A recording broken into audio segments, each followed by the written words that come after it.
To install the add-on, open the Preferences editor by clicking on Edit and then Preferences.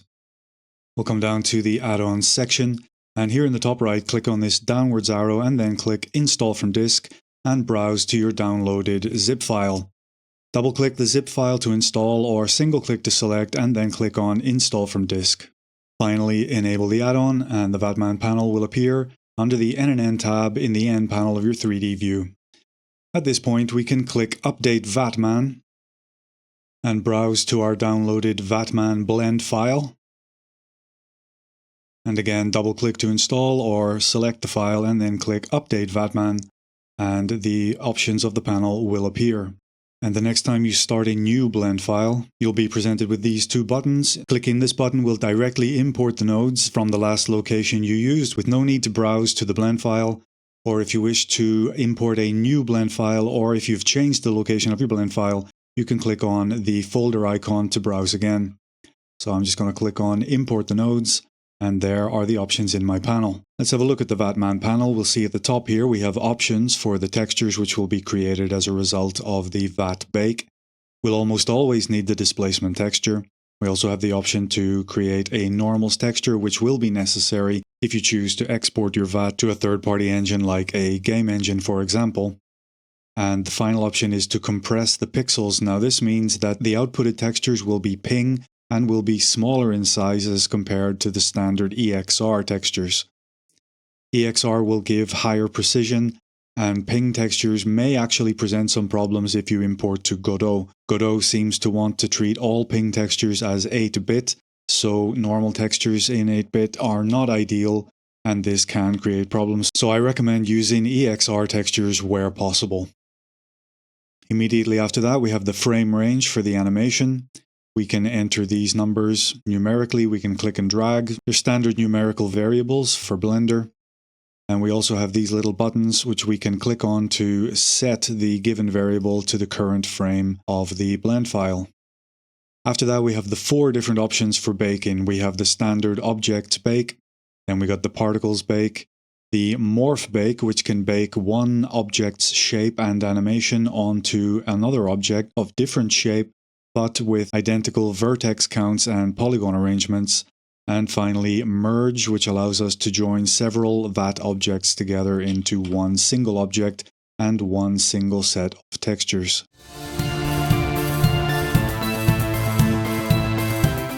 To demonstrate the VAT baking process, I have created a number of different demo scenes here using different animation styles, including simulations, armatures, and basic animation. This one right here is a very simple little cloth simulation. I show you the modifiers involved in creating this animation, and with the object selected I can see that there are 250 frames of animation as that final fold falls into place. With the object selected, I'm going to set the frame range, it's actually already correct, set to 250.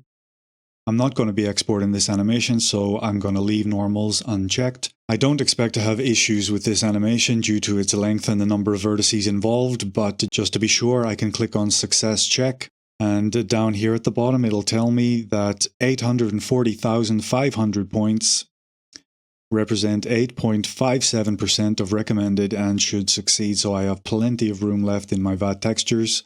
So let's click on Bake Objects. I have only one object to bake, so there's nothing to change in this order list right here. So let's click on Bake Objects, wait for the bake to complete. There we go. VAT Man has created a new object for me down here, the cloth VAT, and put it in its own collection. I'm going to hide the original animation collection and make sure I'm in Cycles View and go to Rendered View. Now that this object is a VAT object, the Animations panel is accessible and I can see a number of options here. The atlas size we'll see later on. Playback settings refer to when, in terms of the timeline of the Blender file, the VAT animation will start and stop. These options affect how the animation will perform when new animations are selected. And speaking of new animations, this is the animation menu right here. There's actually only one animation for this object, so it's not very extensive, but this shows me that I have one animation named anim1, which runs from frame 1 to frame 250. And so if I play the animation, I can see the cloth sim being reproduced with VAT animation. I can tell that it's a VAT animation because you can see the yellow outline of the original object. It's still lying there unchanged, but in the render view I see my cloth simulation happening. Going to hide the newly created cloth VAT collection, and let's have a look at the second demo. Play the animation, and here I have a soft body animation. I have a jellified Suzanne falling from the sky. I can see that there are 150 frames of animation, so I'll set the frame range to 150. Make sure Suzanne is selected, and let's bake the objects. Again, there's only one object. As before, it has created a new object and a new collection for me. I'm going to hide the original. Go into rendered view in cycles and press play. And there she is, falling from the sky and bouncing around happily on the floor. You can see that the animation is looping here in this example. Once I hit 150 frames, the animation goes back to the beginning and loops over. If I don't want that to happen, I can use these playback settings. I can stop the animation playing when it's completed its 150 frames of animation to remove the possibility of any loop. Or, for example, maybe I want this animation to start on frame 101.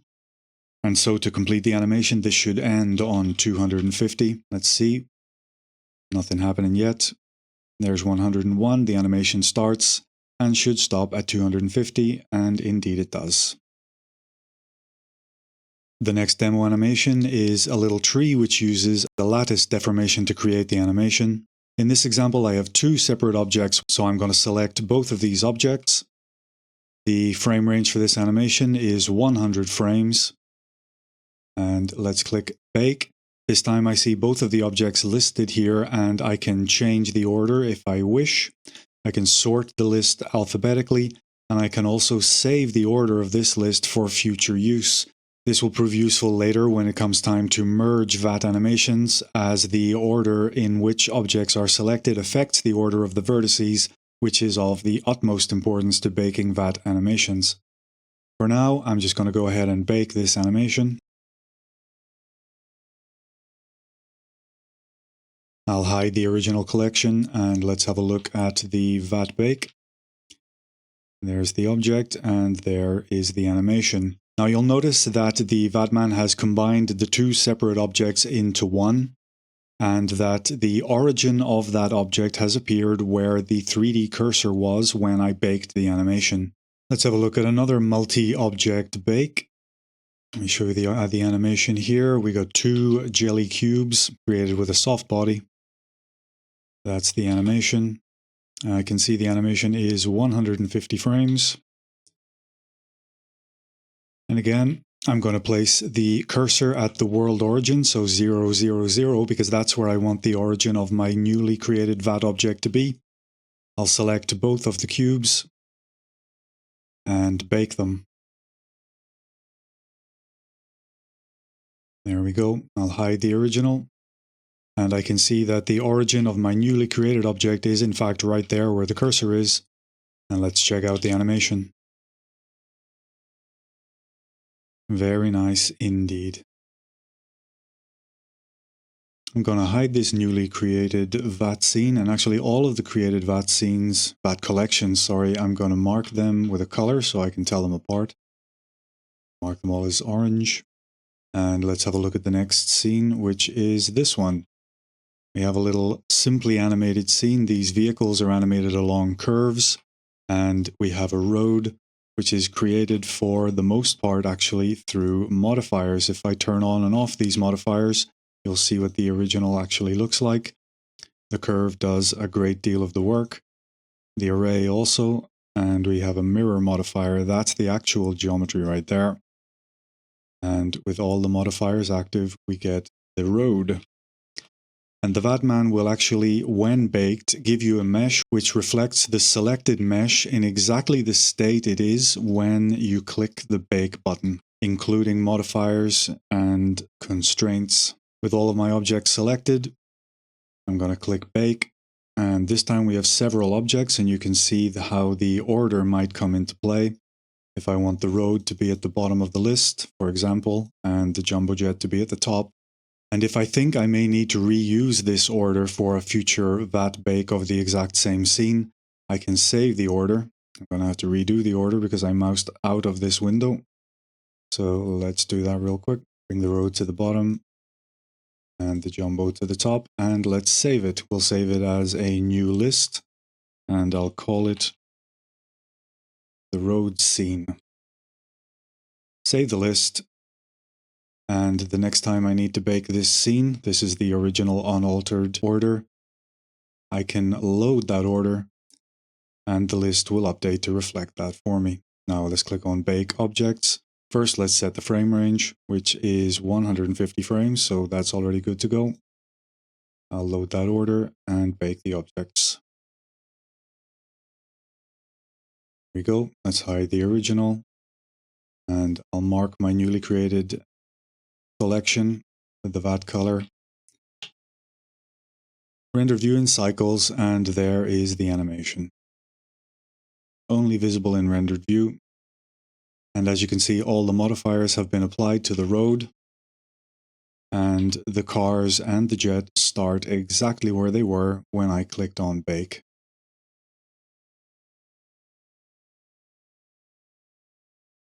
Okay, next up we've got the Suzanne cloth scene, and this is the animation.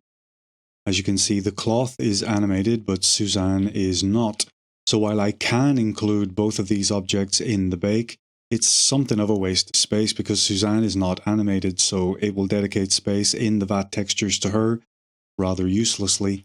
So what I'm going to do is create a VAT object of the cloth. The animation is 250 frames, I believe. No, it's 150. I'm going to select my cloth and bake that out.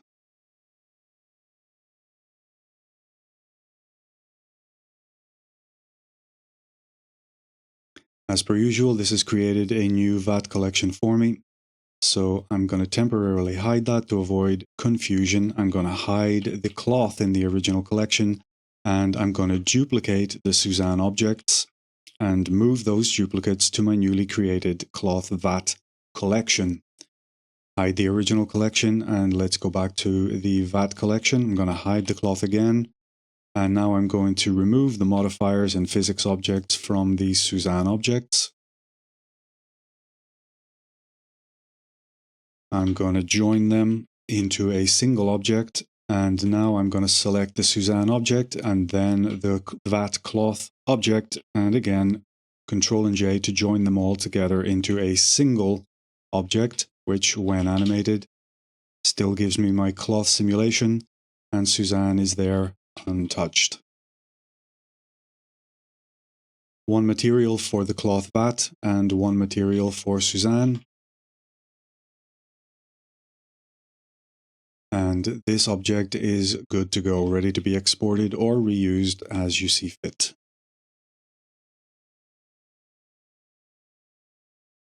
I'll mark that collection with the color. And next up we have a physics simulation. We have a jelly ball bouncing off these deflectors, whatever you want to call them. And again, these objects are not animated, so they don't need to be included in the VAT bake. So I'm just going to select the ball. The animation is 200 frames long. Set the frame range and bake the objects, or object in this case. Excellent. Once again, I have my newly created collection. And as before, I'm going to duplicate all of these objects and move my duplicates to the newly created collection. Now let's come down to this collection and we'll select all of these newly created objects. We'll apply the modifiers and the physics. Well, remove the physics and apply the modifiers. Join them all into a single object with Control and J.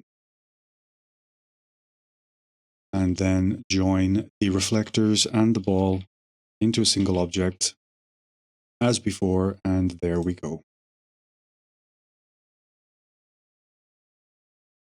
And there's our animation. Excellent.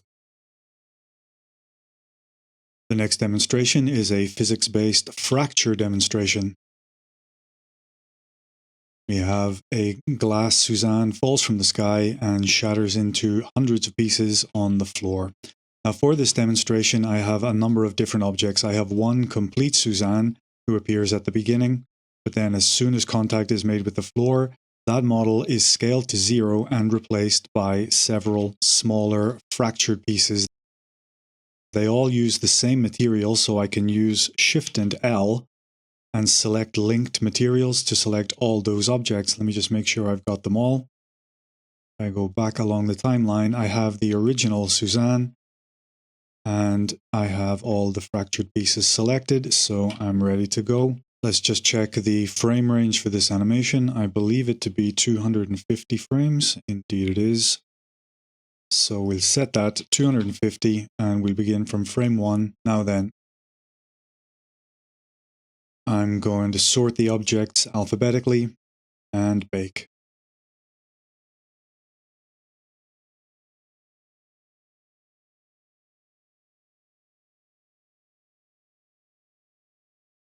There we go. I'll hide the original collection. Let's have a look at the new one.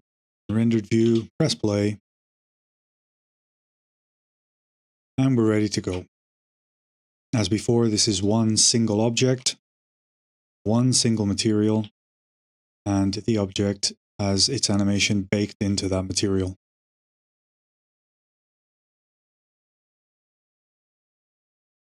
We have another similar demonstration with a broken pillar right here, fractures into hundreds of pieces and falls to the ground. And as before, I have one unique object for the unbroken version of the pillar, immediately replaced on frame 2 by the fractured versions. Once again, I can use Select Linked by Materials, select all of the objects. Once again, the animation is 250 frames long, I believe. Indeed it is. Take the objects, sort them alphabetically, and bake.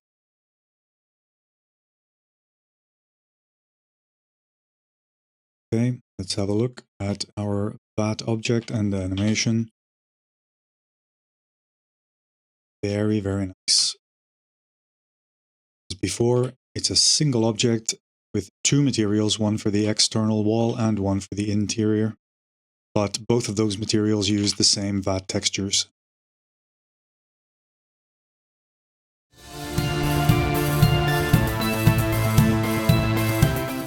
Next up, we have a dynamic paint-based water simulation.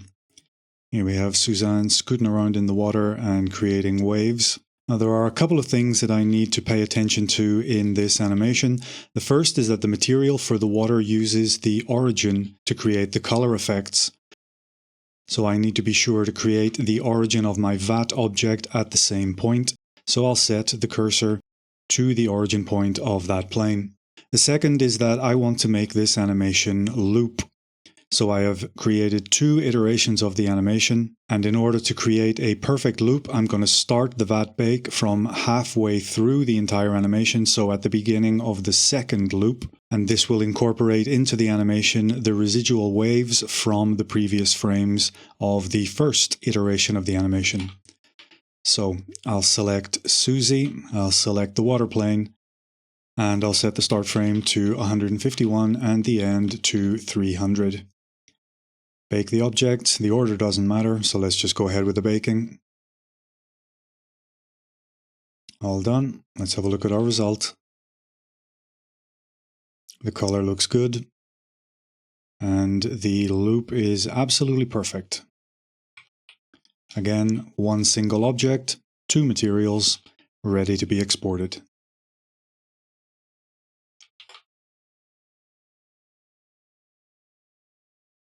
Here we have another animation that I would like to make loop. This one is going to be a little more difficult. This is a cloth simulation with wind physics.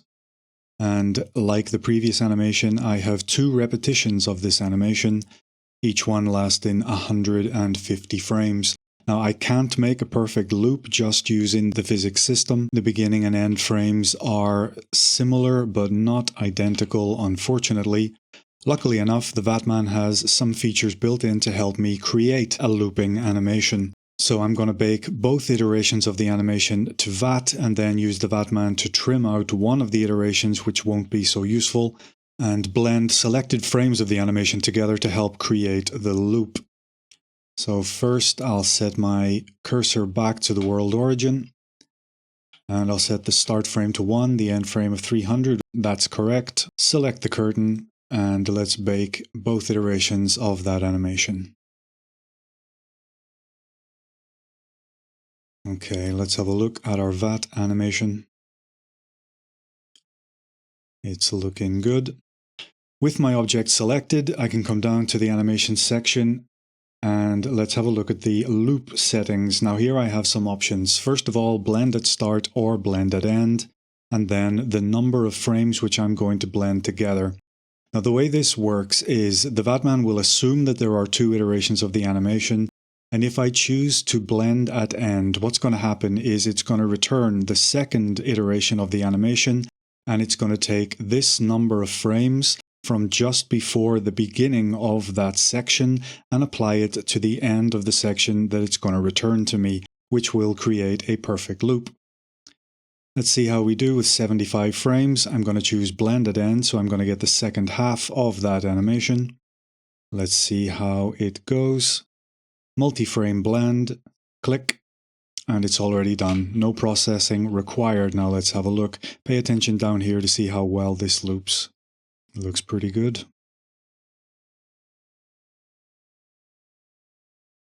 We may have a small problem here with the curtain intersecting itself. So I'm going to delete this VAT object and give it another shot.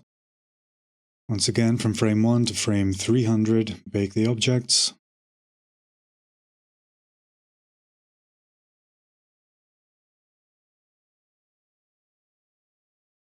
Okay, let's see how we're looking. Alright, that's definitely a successful bake. Now let's try the loop again, and this time let's try to blend at start. I'm going to use 75 frames again, multi-frame blend. I can already see that that change has happened, so let's see how we do. That looks a lot better, there's no intersection, and the loop is absolutely perfect. Excellent. So that's how you use the multi-frame blend. Now let's have a look at the single frame blend. This is for cases when you don't have an animation which you can loop twice over. You can take one single iteration of the animation, so I'm going to use my curtains again, and I'm just going to bake from frame 1 to frame 150. Now this requires that the first and the last frames be somewhat similar. I couldn't, for example, blend between this frame and the first frame, that wouldn't work, but frame 100 and frame 150 are not too far away, so I should get somewhat decent results. Let's bake this out and have a look at what we can get.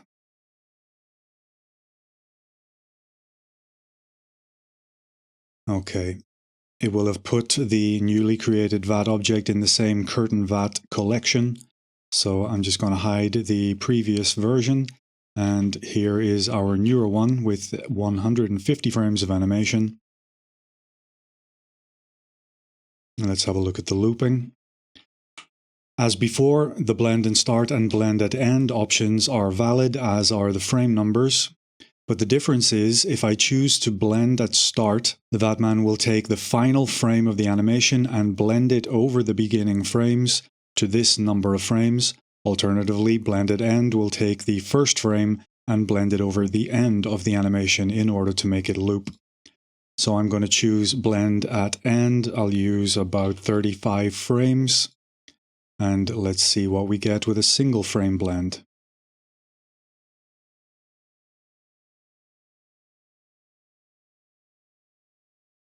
Okay, the loop looks good, but there is a slight intersection there. So maybe we can try the blend at start option. I'm going to delete this object and let's bake that out again. Again, 1 to 150 frames.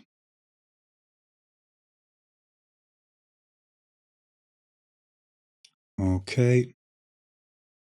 Now let's see if we do any better with a blend at start. I'll stick with 35 frames. Single frame blend. Let's see how that looks.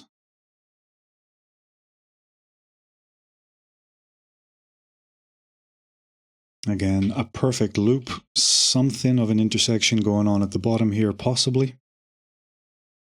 Keep an eye out here. No, I think that'll work perfectly well. And that is the single frame blend.